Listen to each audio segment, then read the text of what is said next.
बिस्मिल्लाहिर्रहमानिर्रहीम अस्सलाम वालेकुम। हिजबुल्ला ने लिबनान से मिसाइलों और ड्रोन से हमला कर दिया है। अमेरिका की मिलिट्री बेसिस जो शाम के अंदर मौजूद है वहां उन्होंने हमला कर दिया है। और जो इतलात आ रही है उसके मुताबिक एक से जायद जगहों पर इस वक्त लिबनान ने हमला कर दिया है। अमेरिका के खिलाफ जो जंग है वो शुरू हो चुकी है। ये असल में उन्होंने साथ साथ इसराइल के ऊपर भी हमला शुरू कर दिया है।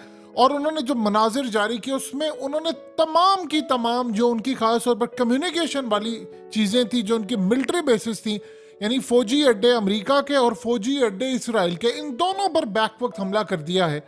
और ये हमला इतना ज़्यादा खतरनाक है कि इस वक्त इसराइल को सबसे ज़्यादा परेशानी ये लाक हो गई है। जो इस वक्त ज़रा देखिए आपकी स्क्रीन पर मनाजिर चल रहे हैं, ये टाइम्स ऑफ इसराइल ने जो खबर ब्रेक की है वो बड़ी अहम खबर है।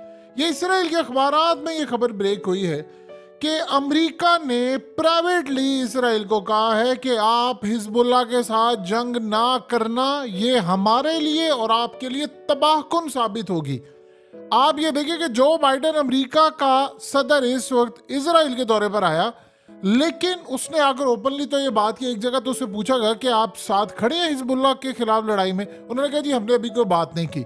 उससे पहले बाइडेन ने कहा था कि गजा के ऊपर कब्जा ना करना आपके लिए बड़ा मसला होगा। सिर्फ अमेरिका की वजह से इसराइल इस जंग में खड़ा हुआ है, क्योंकि उसको पता और कोई इसके साथ उस लेवल पर खड़ा नहीं होगा। अमेरिका खड़ा हो जाएगा तो दुनिया के बहुत सारे ममालिक खड़े हो जाएंगे। लेकिन इस सूरत हाल में आज जो हिजबुल्लाह ने हमला किया है ये इब्तिदा हो गई है। बैक वक्त वो लड़ाई शुरू कर चुके हैं। और आप अंदाजा कीजिए कि आज बहुत बड़ी खबर लगी हुई है अखबारात में कि इसराइल के डिफेंस मिनिस्टर ने जो बात की है कि हिजबुल्लाह 10 गुना ज्यादा स्ट्रांग है हमास से और इनके साथ लड़ाई आसान नहीं है। यही बात असल में इस वक्त कर रहा है अमेरिका। अमेरिका उसको मना कर रहा है कि तुम लोग यहां पर ना ये काम करना अभी, क्योंकि हमारे लिए फिजा काबिल कबूल नहीं है। उसकी सबसे बड़ी वजह यह है कि अगर हिजबुल्लाह के साथ उनकी लड़ाई शुरू हो जाती है तो सबसे पहले आप ध्यान में रखिएगा, ये अमेरिका के जहाँ जहाँ अड्डे होते हैं, जाहिर सी बात है उनको टारगेट किया जाता है। तो वो जो ममालिक हैं मिडिल ईस्ट के अंदर, वो पूरी कोशिश करेंगे कि भाई हमारे अड्डों से कोई किसी किस्म का ना ईरान पर हमला हो, ना सऊदीया पर हो, ना इसराइल के अंदर जाकर ये मदद करें उनकी, ना फ़लस्तीन की मदद करें, यानी जो बाकी जो ताकतें हैं वो, और अमेरिका फ़लस्तीन के खिलाफ जाए, और ना कोई ऐसी सूरत हाल हो, यानी कोई लड़ाई को चाह ही नहीं रहा कि बढ़े। अब यही सबसे बड़ा अमेरिका के लिए तकलीफ का बाइस बना। देखिए अफगानिस्तान का मामला और था कि वो दूसरे अड्डों से उड़ते थे, वहां पर जाते थे। अफगानिस्तान एक बिल्कुल कच्चा सा मुल्क था, उसके ताल्लुकात नहीं थे, उसको तस्लीम नहीं किया हुआ था। यहाँ मामला बिल्कुल अलग है। यहाँ पर आप देखिए अमेरिका को जो सपोर्ट हासिल होती थी गल्फ कंट्रीज की या मिडिल ईस्ट के अंदर, वो इस दफा सपोर्ट हासिल नहीं है। मोहम्मद बिन सलमान ने तो क्लियरली ईरान के प्रेसिडेंट से उन्होंने बातचीत की है। ईरान के फॉरेन मिनिस्टर जद्दा कल गए हुए थे, उन्होंने क्लियरली कह दिया है। यानी उन्होंने असल में क्यों अपनी पोजीशन क्लियर कर दी है, उन्होंने बहुत अकलमंदी का काम किया कि भाई हमने इस जंग में कूदना नहीं है अमेरिका के लिए। क्योंकि अमेरिका ने कल को क्या कहना है कि जी फलाने तू अड्डे दे, अपने फलाने तू अड्डे दे, तो जाहिर सी बात है जो अड्डे देगा उन ममालिक के साथ जंग शुरू हो जाएगी। जो भी उनकी मदद करेगा उनके लिए मसला होगा। तो ये तो सूरत हाल इस वक्त पैदा हो गई है। और अमेरिका को अगर लेट से उन्हें ये जितनी भी मिलिट्री बेसिस है वहाँ से सपोर्ट नहीं मिलती, या वहाँ से हमले नहीं करने दिया जाता, या वहाँ से कोई भी उनके लिए फ़ायदेमंद चीज़ नहीं होती, तो फिर अमेरिका कैसे इसराइल की मदद करेगा। जाहिर सी बात है जब वो करेगा तो उसके ऊपर अपने ऊपर हमले होंगे, उनके मिलिट्री बेसिस के ऊपर। आप देखिए कि इराक के अंदर उनके ऊपर ड्रोन हमले 3 हुए हैं, फिर उसके बाद अब शाम के अंदर मिसाइलों और ड्रोन से हमला हो गया है, और साथ ही इसराइल पर हमला हो गया है। इनको पता है कि अगर ये जंग छेड़ दी हिजबुल्लाह के साथ तो हिजबुल्लाह की बैक के ऊपर खड़ा होगा ईरान, और इस दफ़ा हिजबुल्लाह की बैक पर खड़ा होगा शाम, और साथ रूस, और साथ चाइना भी खड़ा होगा। क्योंकि इस दफ़ा देखिए जो चाइना ने सुलह करवाई थी ईरान की और सऊदी अरब की, तो गारंटी दी थी चाइना ने कि आप दोनों एक दूसरे के खिलाफ नहीं जाएंगे। यानी सऊदीया को गारंटी दी थी कि ईरान आपके खिलाफ या उसकी जो प्रॉक्सीज हैं वो आपके किसी मफादात को नुकसान नहीं पहुँचाएगा। इसी तरह ईरान को गारंटी दी थी कि सऊदी अरब आपके किसी मफादात को नुकसान नहीं पहुंचाएगा। तो वो मफादात उसमें क्या होते हैं, मफादात ये होते हैं, यानी उसमें मिडिल ईस्ट में बड़ा एक अच्छा काम किया था। सारी मिडिल ईस्ट की ताकतें जो है वो ऑन बोर्ड हुई थी, वो सब चाह रहे थे कि मामला ना हो। और उन्होंने जाहिर सी बात है, देखिए सऊदी अरब नहीं चाह रहा या मिडिल ईस्ट के अंदर कोई भी नहीं चाह रहा कि लड़ाई हो, अमेरिका ये चाह रहा है कि किसी तरह इसराइल का मफाद प्रोटेक्ट हो। प्रॉब्लम यहाँ पर ये आ रही है कि असल में इसराइल ने ये जो टाइम चूज किया हुआ है, उनके मुताबिक ये मुकद्दस टाइम है हमारे लिए, हमारी यहाँ पर जीत होगी। लेकिन वो जीत के साथ साथ उन पर बारूद और गोला और तमाम चीजें ओपनली, देखिए जो बाइडन जो आया था वहां पर कहने के लिए कि उन्होंने, जाहिर सी बात है जो बाइडन ने आने से पहले बात की थी कि अगर इसराइल ने गजा के ऊपर जाकर ग्राउंड ऑपरेशन शुरू किया तो ये बहुत बड़ी मिस्टेक होगी, ब्लंडर होगा, और उसने कहा कि आप ये काम ना करना। जब उसके बावजूद जो बाइडन के आने से पहले उसने गजा हॉस्पिटल पर हमला किया और बाइडन से ऐलान करवाया और साथ ये भी कहा कि हमला इसराइल ने नहीं किया, लेकिन उसके बावजूद अब आप देखिए कि इसराइल के अखबारात ये कह रहे हैं कि अमरीकी अगर इसराइलियों को कह रहे हैं कि यार तुम लोगों ने नहीं साथ देना इस वक्त ये तमाम चीज़ों में हमला करने के लिए, आप लोग बाज रहे हैं इस वक्त, ना जंग छेड़े हिजबुल्लाह से, क्योंकि अगर आपने हिजबुल्लाह से इस वक्त जंग छेड़ ली तो वहां से लेबनान, इराक, शाम, जो खास तौर पर इस वक्त शी जिनपिंग की मुलाकात हुई है और वो मुलाकात पुतिन के साथ हुई है, उसमें चीज तय पा गई है कि अगर अमेरिका इस जंग में कूद पड़ता है तो हमें ईरान को बैक करना है। देखिए इस जंग के अंदर अगर सिर्फ रूस और चाइना ईरान को बैक कर दें, किसी को बैक ना करें, और शाम के अंदर बशारुल असद को वो बैक कर ले, तो ये जंग अमेरिका के लिए जीतना नामुमकिन हो जाएगा, क्योंकि मिडिल ईस्ट की कोई कंट्री अब ईरान के खिलाफ खड़े होने को तैयार नहीं, ना वो हिजबुल्लाह के खिलाफ खड़े होने को तैयार है, क्योंकि उनकी अपनी लड़ाई है नहीं। वो क्यों चाहेंगे कि पराई लड़ाई में पड़े? उन्होंने पाकिस्तान का हाल नहीं देखा, क्या हाल हशर हुआ है हमारा। आज हम ना टीटीपी से मामले को अपने पूरे मैनेज कर पा रहे हैं, उसके अलावा इतनी ज़्यादा प्रॉक्सीज हमारे खिलाफ लड़ी हुई हैं, कभी BLA, BRA, पता नहीं क्या कुछ है। तो इस सारी सूरत हाल के अंदर उन्होंने देखा कि यार जो अमेरिका का साथ देता है उसकी अपनी तबाही आ जाती है। और देखिए पहले भी मिडिल ईस्ट के अंदर यमन जंग खत्म की गई है और बड़े पैमाने पर यह काम हुआ और ये बड़ी कामयाबी थी, मिडिल ईस्ट के लीडरान की कमाल कामयाबी थी। उन्होंने देख लिया कि यार हम क्यों जाकर लड़े, ये एक बड़ी अक्लमंदी का मामला था और ये बड़ा मज़ेदार काम था। अब अमेरिका असल में ये कह रहा है कि जो पहले सपोर्ट मुझे मिलती थी वो नहीं मिली, जब अफगानिस्तान से वो शिकस्त खा गया, जो बेइज्जती हुई, जाहिर सी बात है जब अफगान तालिबान से कतर में मुज़ाकरात हो रहे हैं, सबको पता है यार सुपर पावर इन लोगों के आगे घुटनों में गिरी है, तो अमेरिका की वो वैल्यू ही नहीं रही, वो लेवल ही नहीं रहा उसका, उसके फौजियों के अंदर बददिली है। आप उन देखिए हालिया एक वीडियो सामने आई मंजर यहाँ पर, उनसे पूछा गया अमेरिकी फौजियों से कि आपने क्यों फोर्स ज्वाइन की है, तो आम रूटीन में लोगों का ख्याल था कि उसके लिए हमने अपने मुल्क का दिफा कर रहे हैं। लोगों ने कहा जी हमने इसलिए किया, हमें कुछ खवातीन ने कहा हमें खाना चाहिए था, कुछ ने कहा जी हमें कुछ और काम नहीं आता था, एक ने कहा मुझे खुद नहीं पता, मेरे माँ बाप ने कहा तो मैंने कर ली, तो एक ने कहा कि बस हमें था कि चलो फाइनेंशियल स्टेबिलिटी मिल जाए, किसी ने कहा जी हमें कुछ, यानी एम ही कुछ नहीं है उनका। तो जब आपका एम नहीं है तो आप बेतुकी जंग क्यों लड़े? वो उधर अमेरिका बैठा हुआ है, वो दुनिया के कोने के अंदर, उनको क्या पता कि यार ये अफगान तालिबान कौन है, ये हिजबुल्लाह कौन है, हमें क्या लड़ना है क्या नहीं करना। उनको पीछे से ऑर्डर आता है, वो बेतुकी जंग में कूद पड़ते हैं, टेक्नोलॉजी उनके पास है। अब ये देखिए कि इस सारी सूरत हाल में अमेरिका की सारी मिलिट्री बेसिस हाई अलर्ट हो गई हैं, जितने भी खित्ते के अंदर है सब इस वक्त हाई अलर्ट है कि किसी भी वक्त किसी पर हमला हो सकता है।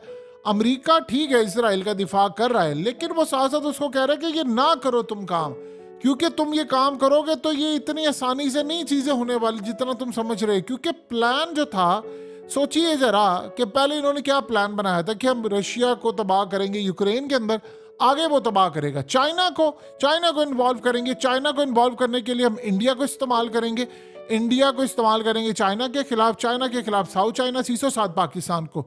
वो सारे का सारा उनका प्लान ही तबाह हो गया। रशिया के साथ जंग की, सारे हार गए। चाइना के साथ जंग भारत ने करने की कोशिश की, चाइना ने इनको पकड़ लिया। लेकिन पाकिस्तान पर तो हमला करवाना ही करवाना इंडिया के थ्रू, लेकिन वो साउथ चाइना सी से उन्होंने कोशिश की, वहां पर भी मामला अभी तक नहीं हो पाया। तो इसराइल इस वक्त ये चीज महसूस कर रहा है कि यार मैं खाली खाली सा हूं, मेरा मामला वो नहीं है, चीजें मेरे लिए कोई बेहतरी का सबब नहीं बन रही, तो मैंने क्या करना है। इस सारी सूरत हाल के पेश नजर अब जो मामला सामने आ रहा है वो बड़ा इंटरेस्टिंग है कि अमेरिका के हाथ पांव फूल रहे हैं। उसने इसराइल को कह रहा है कि भैया तू काम ना कर। देखिए इसराइल को ये बात अच्छी तरह बताए कि हमास के पास मिसाइल की टेक्नोलॉजी कितनी है, ईरान उसको सारी चीजें सप्लाई करता है। नेतन्याहू से एक इंटरव्यू के अंदर पूछा गया था कि बताओ हिजबुल्लाह के बारे में, उसने कहा देखें हिजबुल्लाह कुछ भी नहीं है, वो सब कुछ ईरान है, उसकी बैक पर खड़ा हुआ है ईरान, अगर ईरान उसको दे रहा है चीजें तो ही बात बन रही है। इसीलिए अब इसराइल को परेशानी लाहक है कि हिजबुल्लाह ने इस वक्त 2 फ्रंट खोल दिए हैं। अमेरिका के साथ जंग शुरू कर दी है, उसके अड्डों पर हमले शुरू हो गए हैं, मिसाइलों से, ड्रोन से, और इसी तरह इसराइल के मिलिट्री इंस्टॉलेशन पर। इसराइल के फौजी अड्डे वो भी हमले की जद में है, अमेरिका के फौजी अड्डे वो भी हमले की जद में।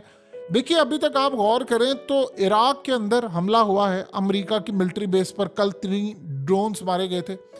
आज हमला हुआ है ड्रोन्स और मिसाइल और ये तमाम चीजें, और ये उनके पास मौजूद है, वो तमाम चीजों को यूज करते हैं। ये असल में सूरत हाल को मॉनिटर कर रहा है पीछे बैठकर रशिया। जब अमेरिका, अभी तो देखिए ना, ये जो खबर आई है इसको वॉच कर रहा है पीछे बैठकर रशिया और चाइना, वो देख रहे हैं अमेरिका की पोजीशन। अभी आगे कोई नहीं आ रहा।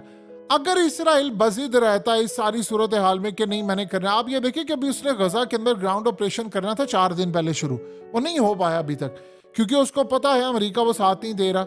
ये असल में सारी वजह बनी है 2 चीजों से कि अभी तक अमेरिका को खित्ते के अंदर वो सपोर्ट नहीं मिल पाई। एक तो अफगानिस्तान में शिकस्त, दूसरा यूक्रेन के अंदर शिकस्त। जब यूक्रेन की लड़ाई हुई थी तो मोहम्मद बिन सलमान ने अपने आप को अलग कर लिया था।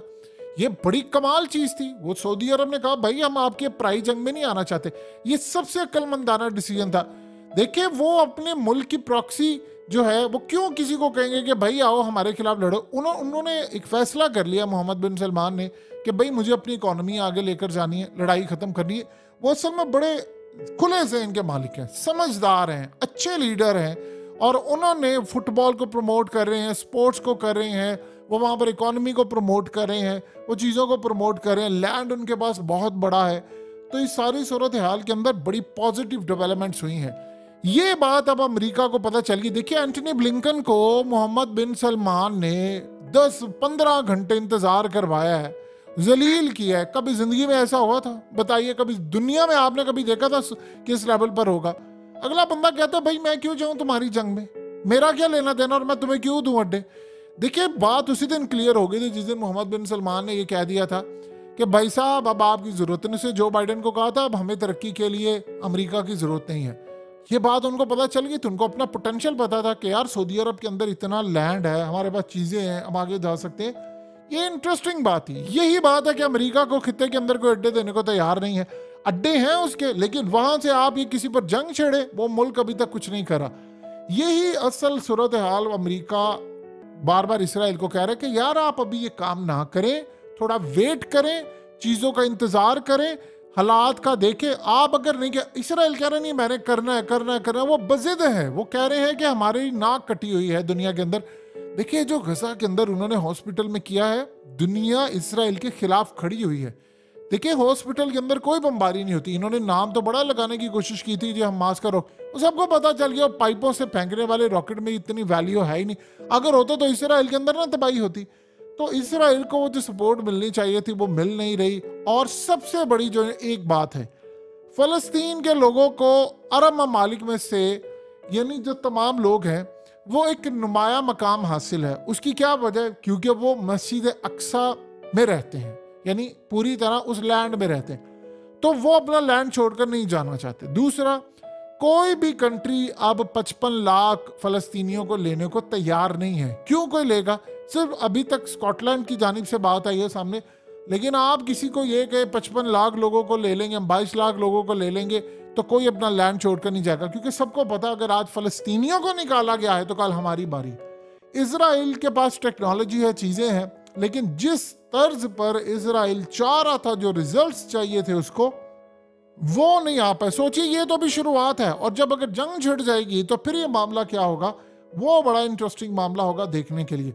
फिलहाल तक अभी तक अमेरिका और इसराइल पर बैक वक्त दोनों के फौजी अड्डों पर हमले शुरू हो चुके हैं, और ये एक बड़ी परेशान कुन उनके लिए सूरत हाल है। इसको वो मैनेज कर रहे हैं कि अब क्या करें।